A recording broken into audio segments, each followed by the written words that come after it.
we are. Good evening, peoples, and welcome back to our living room with me and Gingersnap here for our Tuesday evening Bible study.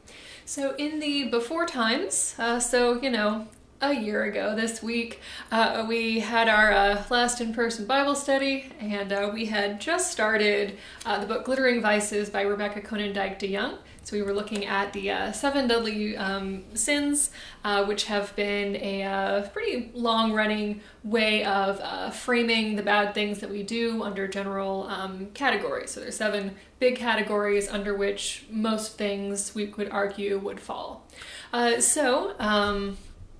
The said 7 deadly sins are, of course, avarice, envy, gluttony, which we'll be talking about tonight, lust, sloth, vainglory, and wrath, which I alphabetized because I like it when things are in order. So I think we'd gotten through 2 or 3 of them last year, so this one, gluttony, is one of the ones we hadn't gotten to yet. So since it is Lent, and since Lent is a season for contemplating our sins and how we can break the cycles that keep us down or keep us hurting each other or keep us hurting ourselves or keep us hurting God, it seemed like a good thing to consider during this season. So gluttony is a fun one that a lot of people would rather not talk about. Fun fact, just to open up things with a fun fact, this one here just today stole a chive off of the kitchen counter. She's not allowed on the kitchen counter, but nevertheless, she stole a chive. And then later in the afternoon, I had to remove her from the coffee table where she was rooting through a bowl of chocolate. So, I'm not saying that my cat is a glutton. I'm just saying that she stole a chive today. Anyway, so to open with some vocab, dictionary.com defines gluttony as excessive eating and drinking, which is fairly straightforward. Gluttony might encompass a bit more than just food and drink, but it does come from the Latin verb that literally means to gulp down or swallow. So in Latin, gluttony is gula, which is just a fun fact, which really also sounds like gulp. So Latin is fun anyway. Wikipedia describes gluttony a bit more broadly: overindulgence and overconsumption of food, drink, or wealth items, particularly as status symbols. So in Christianity, it's generally considered a sin if the excessive desire for food causes it to be withheld from the needy, which really gets down more to what the issue is, not just eating too much, but eating so much that you are depriving other people of resources. So Thomas Aquinas, as I've mentioned, is one of the biggest names in Catholic theology in general, and really theology in general, not just Catholic theology specifically. So he listed 5 forms of gluttony, which are, of course, in Latin, as you do. So Aquinas lists laute, which is eating too expensively, studiose, which is eating too daintily, or eating things that are like too fine, nimis, which is eating too soon, praproprere, nimis is eating too much, praproprere is eating too soon, which is how mouthful Latin can be sometimes, and ardentar, which we might most think of gluttony as being, is eating too eagerly. So the author, Rebecca Konyndyk de Young, opens her chapter, Gluttony, which, let's see, the name of the title was quite good. Yeah, Feeding Your Face and Starving Your Heart. Quite punchy. So she opens the chapter with a quote from Frederick Buechner. "A glutton is one who raids the icebox for a cure for spiritual malnutrition," which Buechner has a great way with words. He's a delightful writer and theologian. He's Presbyterian, so we can claim him. He's 96. He's written a bunch of books, and he's still actively writing. And his name is often mispronounced. It looks like it should be Buechner, but it's Buechner. One of my friends in seminary has a t-shirt that just says, "It's pronounced Buechner." Anyway, nerd moment. So, gluttony. So, what is your relationship to food? Maybe you have a favorite food, but why do you think that that's your favorite food? Is it like something inherent to the food itself, just because, I don't know, strawberries are just really freaking delicious? Or is it maybe because of a memory or association that you have with them? I definitely have many foods that I associate with people that I know and love, or with events that were really meaningful to me, or just like periods of my life probably. And I'm sure that you have foods like that too. I know I've mentioned numerous times that when I was growing up, every single Sunday morning, my grandmother would make pancakes before we went to church. So anytime I think of pancakes, I think of my grandmother's pancakes and spending that time with her. And so I've kind of used this as a metaphor of foods use a lot of our senses as we experience them. And so in the same way that Jesus's last meal with his friends was bread and wine, I'm sure that every time that they ate bread or wine for the rest of their lives, they remembered that meal with Jesus. And so in that same way, foods remind us of things. And so sometimes it's really not about the food at all. It's about the people that we've eaten it with, or that we would like to eat food with again someday, soon. Anyway, so another book that I've been reading recently is called The Art of Gathering, and it poses the question, why do we gather? So like, what is the, I guess, thesis statement of a party or event? One of the illustrations that the author uses in the first chapter is a baby shower. So like traditionally, she was talked into having a baby shower with just her female friends and sisters, etc., because, you know, it's for women, and historically it's been other women who would know what a new mother would need. Whereas for her and her husband, who were going to be much more active co-parents than maybe some previous generations had been, really what they maybe should have done, and what she wishes that she'd had in retrospect, was a party for her and her husband to celebrate this new part of their life together. Because, you know, there's more than one person involved with raising a child. For any situation, it's more than one, single parent or otherwise. It's anyway. And parents who can't be bothered to spend time with their children. I'm not going to get on that side tangent. Anyway, so why do we provide food is definitely something that I was thinking of in combining this other book that I'm reading with this theme of gluttony tonight. Why do we provide food? So almost every church event, at least in the before times, has been centered around food. We have coffee hour after worship. We might have a dinner, or we might provide snacks at some like midweek gathering, just providing like coffee at a Bible study. I've definitely made snacks for Bible studies. For example, last year for this Bible study, the week we talked about envy, I made applesauce out of envy apples, because envy is a subtype of apple. It was very clever. Anyway, I mean, I really do need to take out my thread of adding a laugh track to this anyway, since she never laughs at my jokes.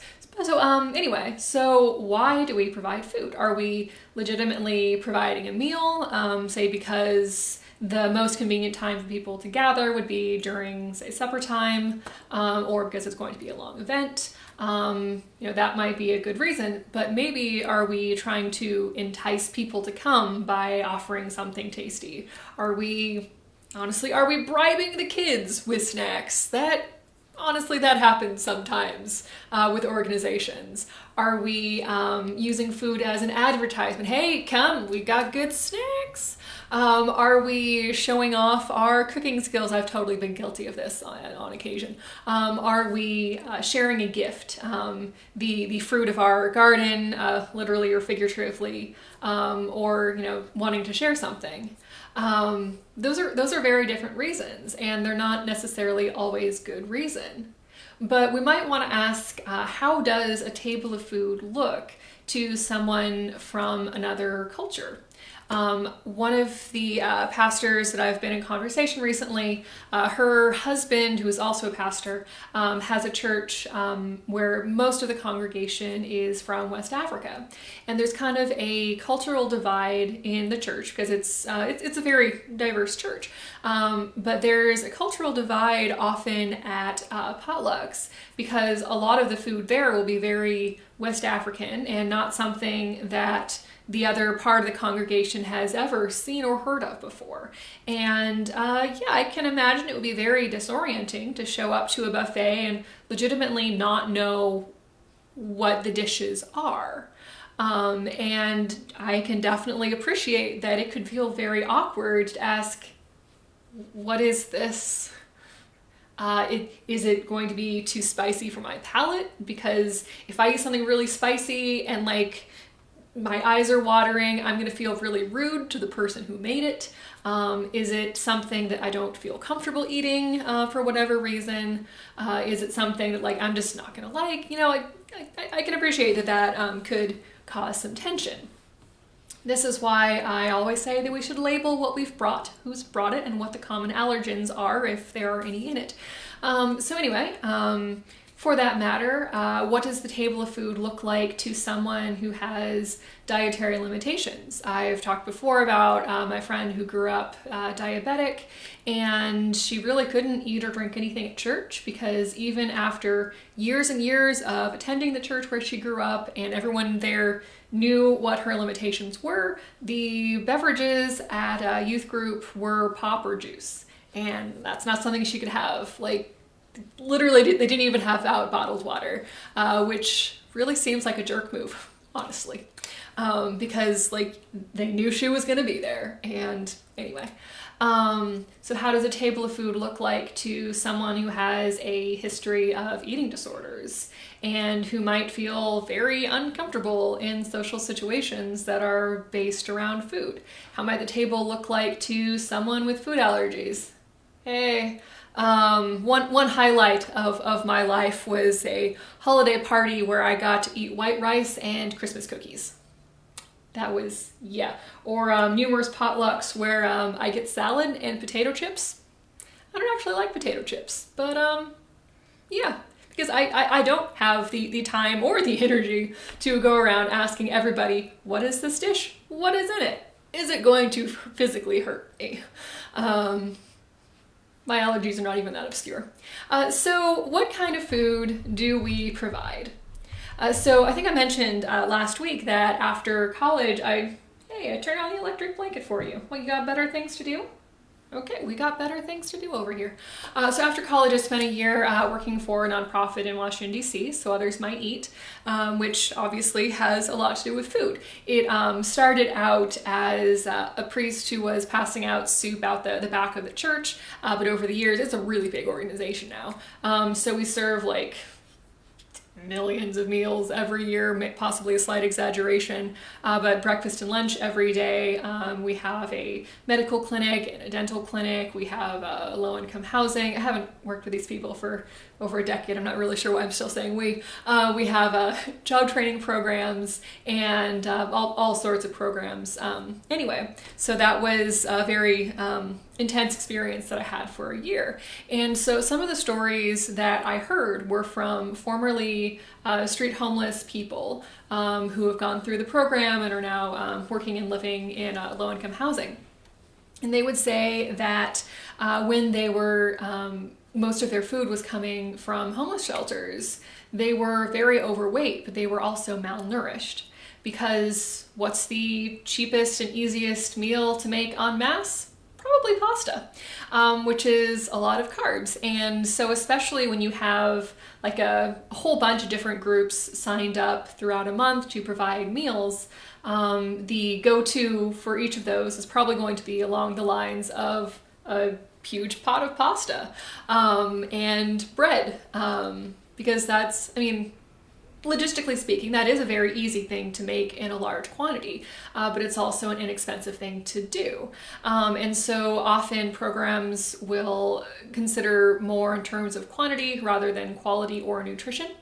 The chef in charge of our feeding program at some was very, very on the ball of every meal would have fruits and vegetables and whole grains and be balanced, and it was really, really neat experience to be able to help out with that program.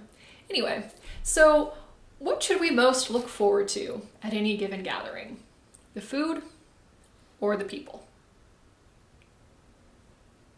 This is really a good question that was raised as I was looking at sources for gluttony this week, because sometimes we are more excited for the birthday cake than for suffering through 2 hours of a 5-year-old's birthday party.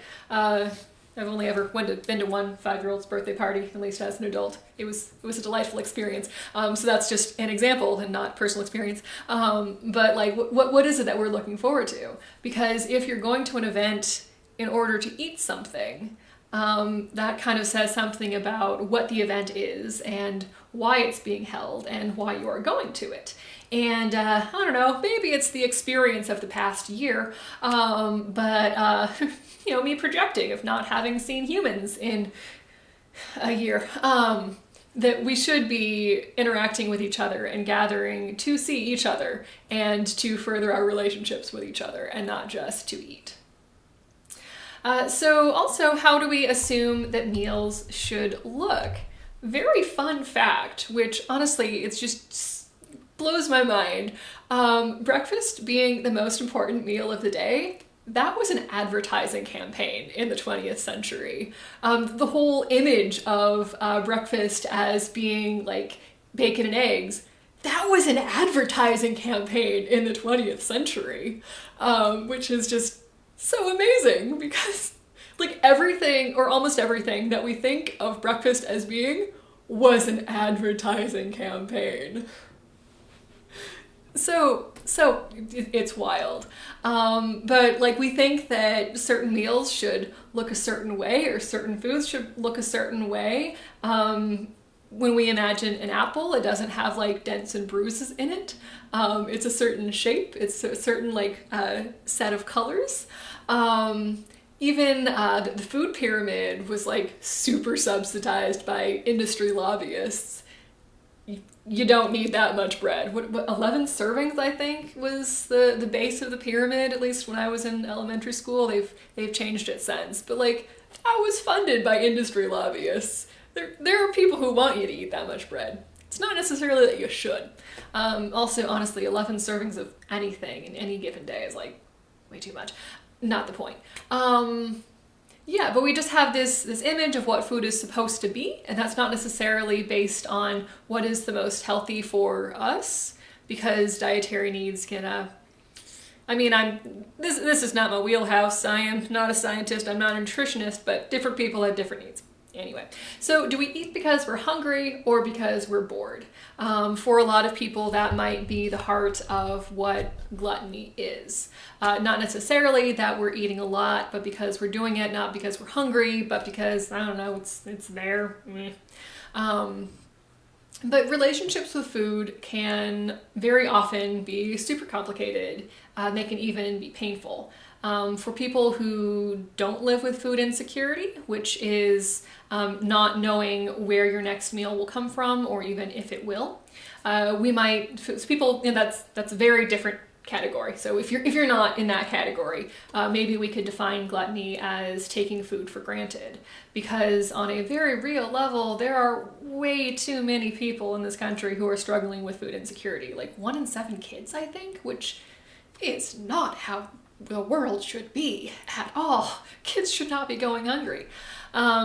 And then, on the other hand, because relationships with food are complicated and messy and painful, we have these visions of healthy diets that often involve organic produce and making everything yourself. But that is like super, super wildly out of reach for people in a food desert. A food desert, if you don't know, is like if you're living in a part of a city where there's no easy access to healthy food. So maybe you're within a couple blocks of a convenience store, but you don't have an easy way to get fresh produce. That's a food desert.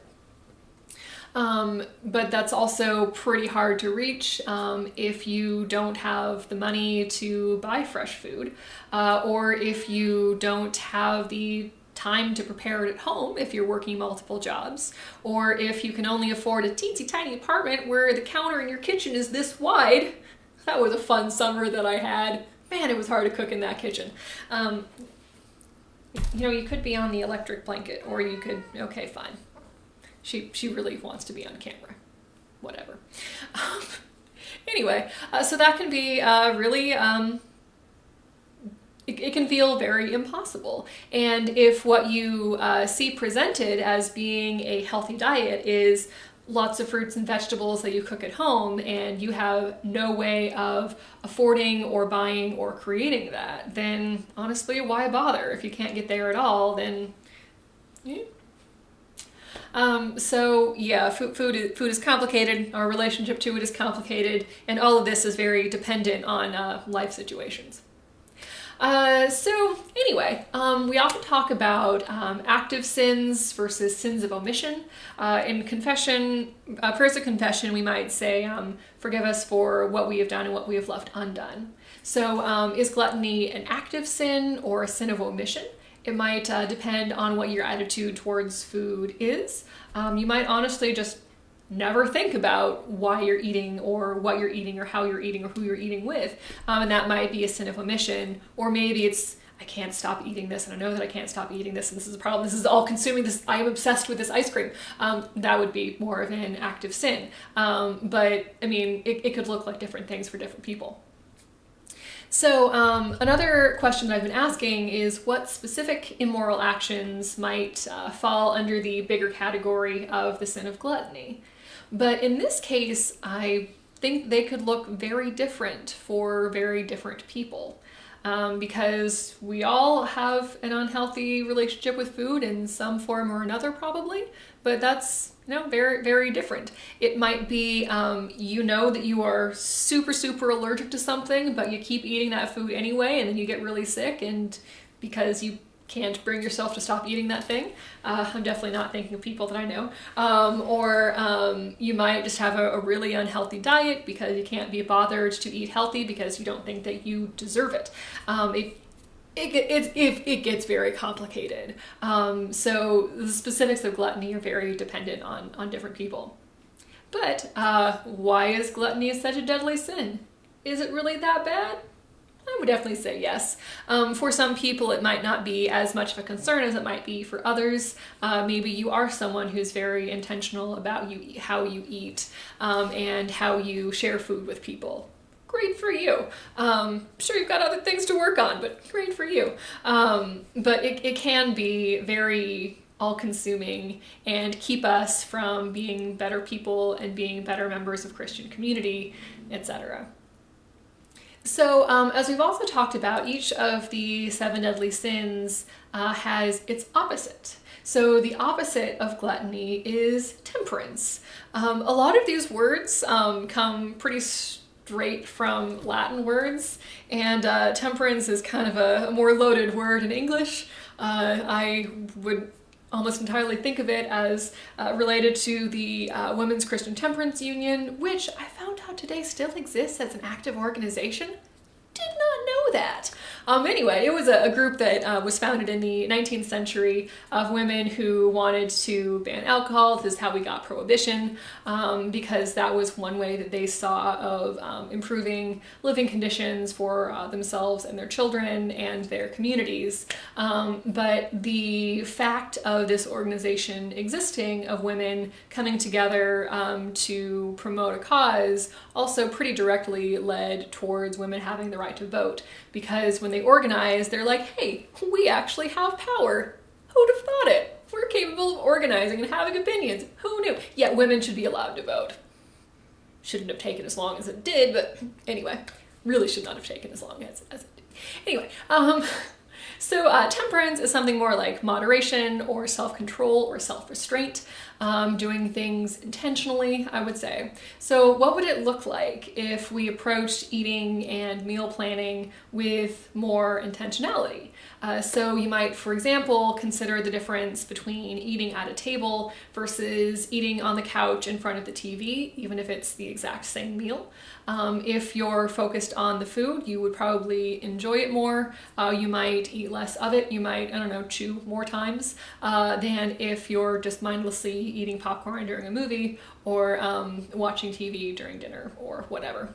Anyway, it's probably a little ironic that this little session on gluttony went longer than I intended it to. There you go. Or maybe it's because I had to go on too long of an introduction about the cat stealing a chive, which it was funny. She stole a chive. Why? Anyway, friends, I hope to see some of you tomorrow night for our Wednesday evening prayer. And I hope that you will consider joining us again next Tuesday as we go through alphabetically and cool, after gluttony is lust, so that's going to be not at all awkward for me to talk about to the internet. Anyway, so good night, peoples, and I hope that you are all well and enjoying what you're eating and appreciating that you are enjoying it.